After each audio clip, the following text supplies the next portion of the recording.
ನಮಸ್ಕಾರ ಸ್ನೇಹಿತರೆ, ನಿಮ್ಮ ಹೈಸ್ಕೂಲ್ಗೆ ಸ್ವಾಗತ. ನಾವು ನಮ್ಮ ಜೀವನದಲ್ಲಿ ತುಂಬ ಅಲರ್ಟ್ ಆಗಿರ್ತೀವಿ, ತುಂಬ ಸೇಫ್ ಆ್ಯಂಡ್ ಸೆಕ್ಯೂರ್ ಆಗಿದ್ದೀವಿ ಅಂತ ಅಂದ್ಕೊಂಡಿರ್ತೀವಿ. ಒಳಗಡೆ ಇದ್ದೀವಿ, ಎಲ್ಲ ಕೆಲಸಗಳು ಈಗ ಮನೆಯಿಂದ ನಡೀತಾ ಇದೆ, ಅಥವಾ ನನ್ನದೇ ಆದಂಥ ಒಂದು ವೆಂಚರ್ ಇದೆ, ನಾನು ಅಲ್ಲಿಗೆ ಹೋಗಿ ಬರ್ತೀನಿ, ಅಥವಾ ನಂದು ತುಂಬ ಸೇಫೆಸ್ಟ್ ಜಾಬ್ ಇದೆ, ಅದನ್ನು ನಾನು ಮುಗಿಸ್ಕೊಂಡು ಮನೆಗೆ ಬರ್ತೀನಿ. So I am very lucky to have this ಅಂತ ಅಂದ್ಕೊಂಡಿರ್ತೀವಿ. ಆದರೆ ಸಾವು ಅನ್ನೋದೊಂದು ಇದೆಯಲ್ಲ, ನಾವು ಎಲ್ಲೇ ಇದ್ರೂ ಅದು ನಮ್ಮನ್ನು ಹುಡುಕೊಂಡು ಖಂಡಿತ ಬರುತ್ತೆ. ಬಿಕಾಸ್ ನಾವು ಹುಟ್ಟಿದ್ದೀವಿ ಅನ್ನೋ ಡೇಟಾ ಅದ್ರ ಹತ್ರ ಇರುತ್ತೆ. ಸೊ ಅದಕ್ಕೆ ಕೆಲವೊಂದು ಸರಿ ನಮ್ಮ ನಿರ್ಲಕ್ಷ್ಯಗಳ ಕಾರಣ ಆಗಬಹುದು, ಅಥವಾ ಪ್ರಾಕೃತಿಕ ವೈಫಲ್ಯಗಳಾಗಬಹುದು, ಅಥವಾ ಬೇರೆಯವರ ನಿರ್ಲಕ್ಷ್ಯ ಕೂಡ ನಮ್ಮ ಒಂದು ಸಾವಿಗೆ ಕಾರಣ ಆಗಬಹುದು. ಸೊ ಇದು ಯಾಕೆ ಬಂತು ಈ ವಿಚಾರ ಅಂದರೆ, ಬೆಂಗಳೂರಿನ ಒಂದು ಬಡಾವಣೆಯಲ್ಲಿ ಒಬ್ಬ ವ್ಯಕ್ತಿ, ಒಂದು 28ರಿಂದ 29 ವರ್ಷ ವಯಸ್ಸಿರುವಂಥ ಒಬ್ಬ ವ್ಯಕ್ತಿ ತನ್ನ ಒಂದು ಬೈಕನ್ನು ಚಲಾಯಿಸ್ಕೊಂಡು ಹೋಗ್ತಾ ಇರ್ತಾನೆ. ಸಡನ್ನಾಗಿ ಅವನ ಮೇಲೆ ಏನೋ ಬಿದ್ದಂಗೆ ಆಗುತ್ತೆ. ಅವನು ಆಯ ತಪ್ತಾನೆ, ತನ್ನ ಗಾಡಿಯನ್ನು ತಗೊಂಡೋಗಿ ಒಂದು ಕಾರಿಗೆ ಗುತ್ತಾನೆ, ಅವನು ಬಿದ್ದೋಗ್ತಾನೆ ಕೆಳಗಡೆ. ನೋಡ್ತಿದ್ದಂಗೆ ಅಲ್ಲಿ ಜನ ಸೇರ್ಕೋತಾರೆ. ಇದೆಲ್ಲ ಒಂದು CCTV ಫುಟೇಜಲ್ಲಿ ರೆಕಾರ್ಡ್ ಆದಂತಹ ದೃಶ್ಯ.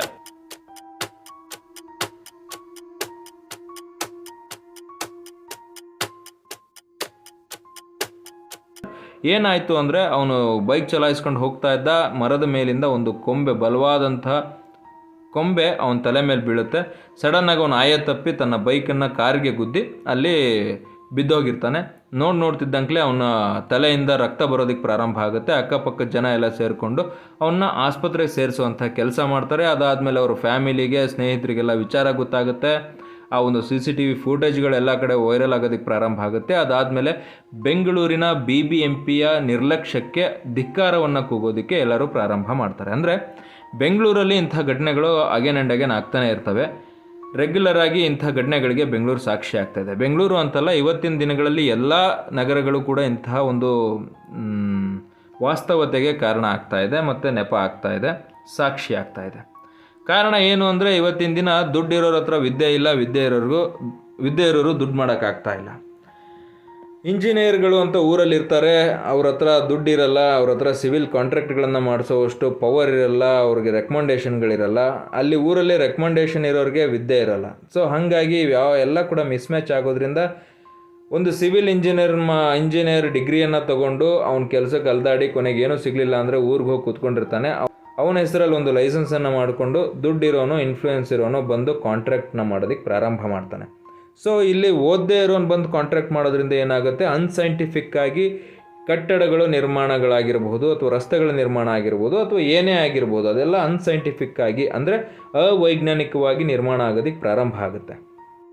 ಸೊ ಇಲ್ಲಿ ರಸ್ತೆಗಳನ್ನು ಮಾಡುವಾಗ, ಮತ್ತೊಂದನ್ನು ಮಾಡುವಾಗ ಮರಗಳು ಅಡ್ಡಿಯಾಗೋದು ಸರ್ವೇ ಸಾಮಾನ್ಯ. ಸೈಂಟಿಫಿಕ್ ವೇಯಲ್ಲಿ ಮರಗಳನ್ನು ಉಳಿಸ್ಕೊಂಡು ನಿರ್ಮಾಣಗಳನ್ನು ಮಾಡೋದು ಕೂಡ ಒಂದು ಸ್ಟ್ರಾಟಜಿ. ಸೊ ಅಂತಹ ಸ್ಟ್ರಾಟಜಿಗಳನ್ನು ಯೂಸ್ ಮಾಡಬೇಕು ಅಂದರೆ ತಲೆಯಲ್ಲಿ ಸ್ವಲ್ಪ ಜ್ಞಾನ ಇರಬೇಕು. ರಸ್ತೆಗಳನ್ನು ಮಾಡೋದಕ್ಕೆ ಮರಗಳನ್ನು ಕಡಿದು ರಸ್ತೆ ಮಾಡೋದು ಒಂದು ಭಾಗ ಆದರೆ, ಮರಗಳನ್ನು ಹಾಗೆ ಉಳಿಸ್ಕೊಂಡು ಅವು ಶಾಶ್ವತವಾಗಿ ಹಾಗೆ ಇರೋದಕ್ಕೆ ನೋಡಿಕೊಂಡು ರಸ್ತೆಗಳನ್ನು ಮಾಡೋದು, ಬಿಲ್ಡಿಂಗ್ಗಳನ್ನು ಕಟ್ಟೋದು ಕೂಡ ಒಂದು ಜ್ಞಾನ ಮತ್ತು ವಿಜ್ಞಾನದ ಪರಿಮಿತಿ. ಸೊ ಇಲ್ಲೇನಾಗುತ್ತೆ, ಕಾಂಟ್ರಾಕ್ಟರ್ಗಳಿಗೆ ಅವರಿಗೆ ಗೊತ್ತಿರಲ್ಲ, ಇದ್ರ ಬಗ್ಗೆ ಮಾಹಿತಿ ಇರಲ್ಲ, ಸುಮ್ಮನೆ ರಸ್ತೆ ಮಾಡಬೇಕು, ಅವ್ರಿಗೆ ದುಡ್ಡಿನ ಒಂದು ಗೀಳಿರುತ್ತೆ, ಹಾಗಾಗಿ ರಸ್ತೆಗಳನ್ನು ಮಾಡಬೇಕು ಅಂತ ಹೊರಡ್ತಾರೆ. ಮರಗಳನ್ನು ಹಂಗೆ ಉಳಿಸ್ಬೇಕು ಅಂತ ಪರಿಸರ ಪ್ರೇಮಿಗಳೆಲ್ಲ ಹೇಳ್ತಾರೆ, ಜನ ಹೇಳ್ತಾರೆ ಅನ್ನೋದಕ್ಕೆ ಆ ಒಂದು ಮರದ ಬುಡನ ಬೇರುಗಳನ್ನೆಲ್ಲ ಕತ್ತರಿಸಿ, ಮರ ಸುಮ್ಮನೆ ಏನೋ ಮುಟ್ಟಿದ್ರೆ ಬಿದ್ದೋಗೋ ಥರ ಒಂದು ಸಿಸ್ಟಮನ್ನು ರೆಡಿ ಮಾಡಿ ಅಲ್ಲಿ ರಸ್ತೆಗಳನ್ನು ಮಾಡಿ ಎಲ್ಲ ವಾಹನ ಓಡಾಟಕ್ಕೆ ಸರಾಗವಾಗಿ ಮಾಡಿಕೊಡ್ತಾರೆ. ಅವ್ನು ಯಾರೋ ಒಬ್ಬ ಕಾಂಟ್ರಾಕ್ಟ್ರು ಬರ್ತಾನೆ, ಕಾಂಟ್ರಾಕ್ಟ್ ಮಾಡ್ತಾನೆ, ಅವ್ನ ದುಡ್ಡು ಅವ್ನು ತೊಗೊಳ್ತಾನೆ, ಕಮಿಷನ್ ತೊಗೊಳ್ತಾನೆ, ಹೋಗ್ಬಿಡ್ತಾನೆ.